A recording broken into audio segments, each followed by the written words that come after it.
Are you struggling to move past a toxic relationship or a narcissistic one?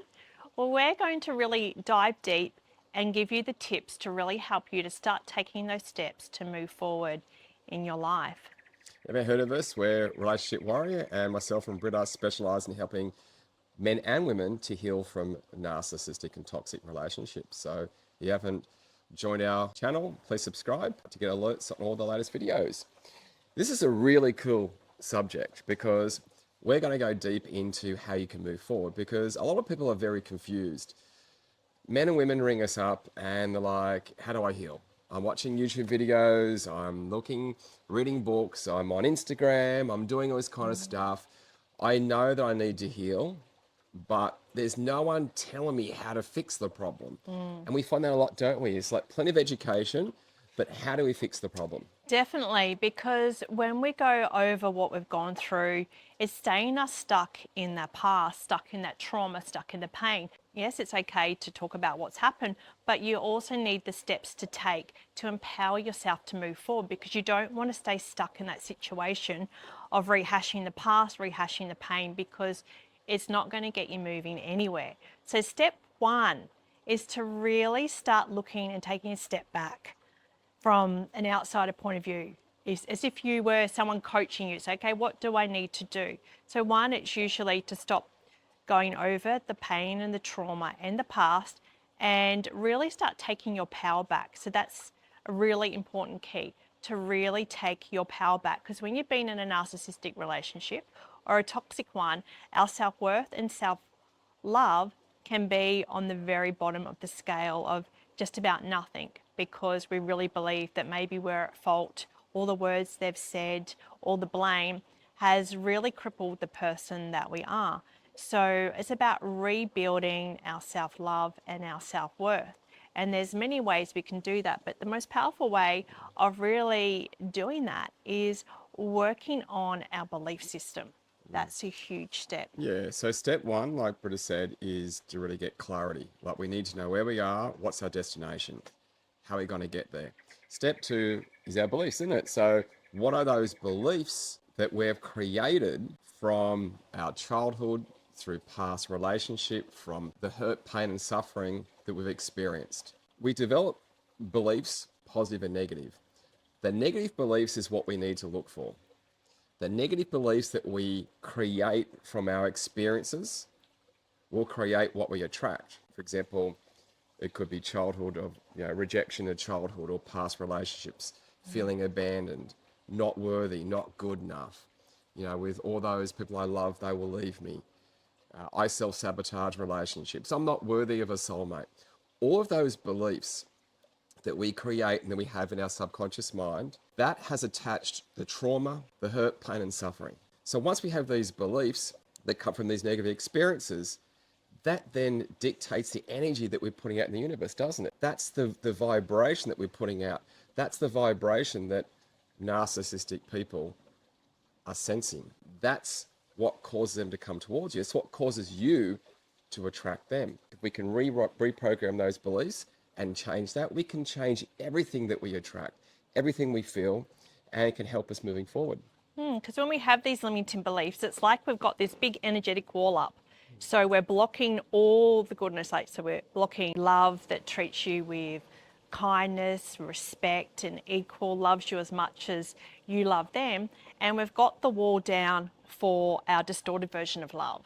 That with love comes pain and suffering, with love comes hurt, love will leave me. So when we work on the deep limiting beliefs from the subconscious and remove those and reprogram our deep subconscious with the positive ones, how we should be born to have, for example, love is here to stay, love will treat me as equal, love is kind and gentle, and then that energetic wall comes down and it allows that love to come into our life, not just in a relationship, but in friendships, from family members, all areas in our life. So it's very important to get help and identify what beliefs you have happening and rewire that deep limiting beliefs that you have. We could do a whole 50-minute video on beliefs. So it's really important, isn't it? And step three is healing. Like, if you're listening or watching this video, you have a very specific problem. We could call it challenge. the end of the day, to fix this, you need a very specific healing solution. And we are inundated with calls and people who've tried everything from psychologists to talk therapy with psychologists and psychiatrists, and they've done self-education, they're doing positive affirmations, seeing gurus in India, doing amazing courses about general energetic healing, which is amazing. But you're not specifically targeting the root source of the problem. So to fix this, we need a very specific healing journey. Like we have an 8-week healing journey that we take clients in that really specifically targets at all the specific belief systems, the specific healing, the healings where you need to do it. It can't be a general solution. It's like having a heart problem and then going to a GP and him just giving you some Panadol, right? If you want to fix the problem, you need to get in there and get into the actual problem. Then you can heal from that. So step 3 is to do very specific healing on fixing the problem. Yeah, and there's lots of other deep limiting beliefs that we attract as well. For example, if we have rejection, resentment, and we may say, you know, I don't feel rejected by anyone, I don't feel resentment, but that's our conscious mind. In our deep subconscious, there's, you know, that's the stuff that our body covers up and just gets on with life, because that's what we're taught as humans. You just got to suck things up and get on with life. So you've got to look at the whole scenario: forgiveness of yourself, because we can be our own worst enemy and our own best friend. So it's really about forgiving ourselves for allowing ourselves to go through certain situations as well. And sometimes we can blame ourselves for things that have happened in life. So the key is to really forgive ourselves, and that will start increasing your self-love and self-worth too. But again, you know, there's very specific steps that you can take to do that. You can't just wake up going, I'm going to forgive myself today, because consciously you may say that, but the healing hasn't been done on that deep subconscious level. Yeah. And step 4 is to detach. Don't we? We know full well that for you to move forward, you need to detach really from a lot of your ego, detach from your fears, detach from those beliefs. But just as importantly, detach from the exes, the narcissistic people that have caused you to be in this situation, or you've reacted in a certain way because of their behavior.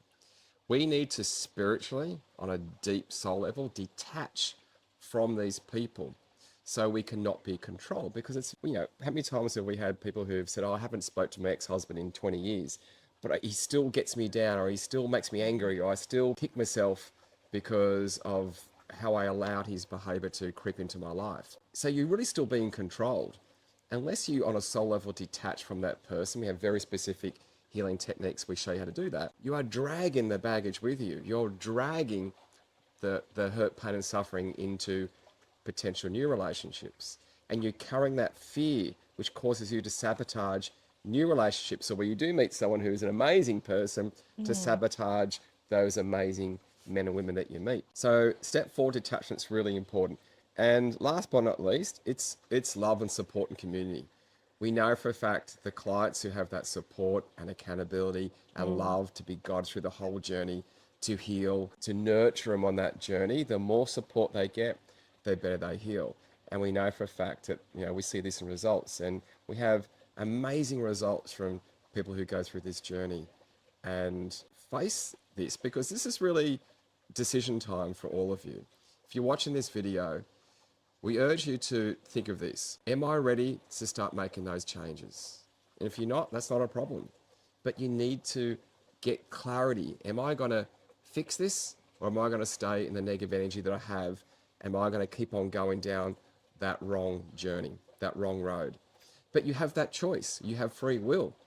It's not our job to tell you what to do. It's up for you to decide. If you really want to fix the problem, then you need to take that big step forward and start taking action towards that journey.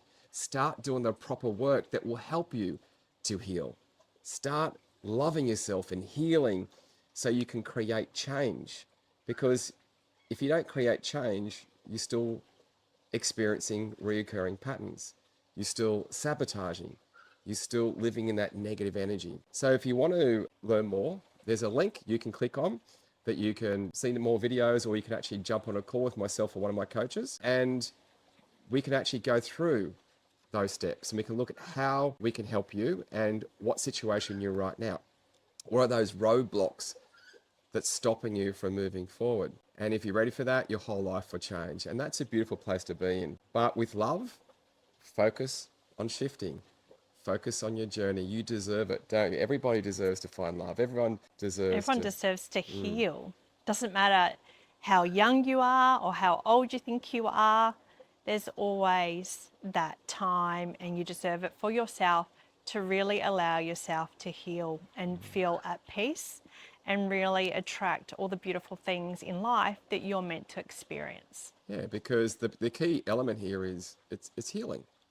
Love yourself, increase your self-worth, and then look at the difference the universe brings you. Look at the different energy that you attract, but it has to be in here first, yeah? All right. Next time, enjoy your healing journey and look forward to speaking to you on some of these calls.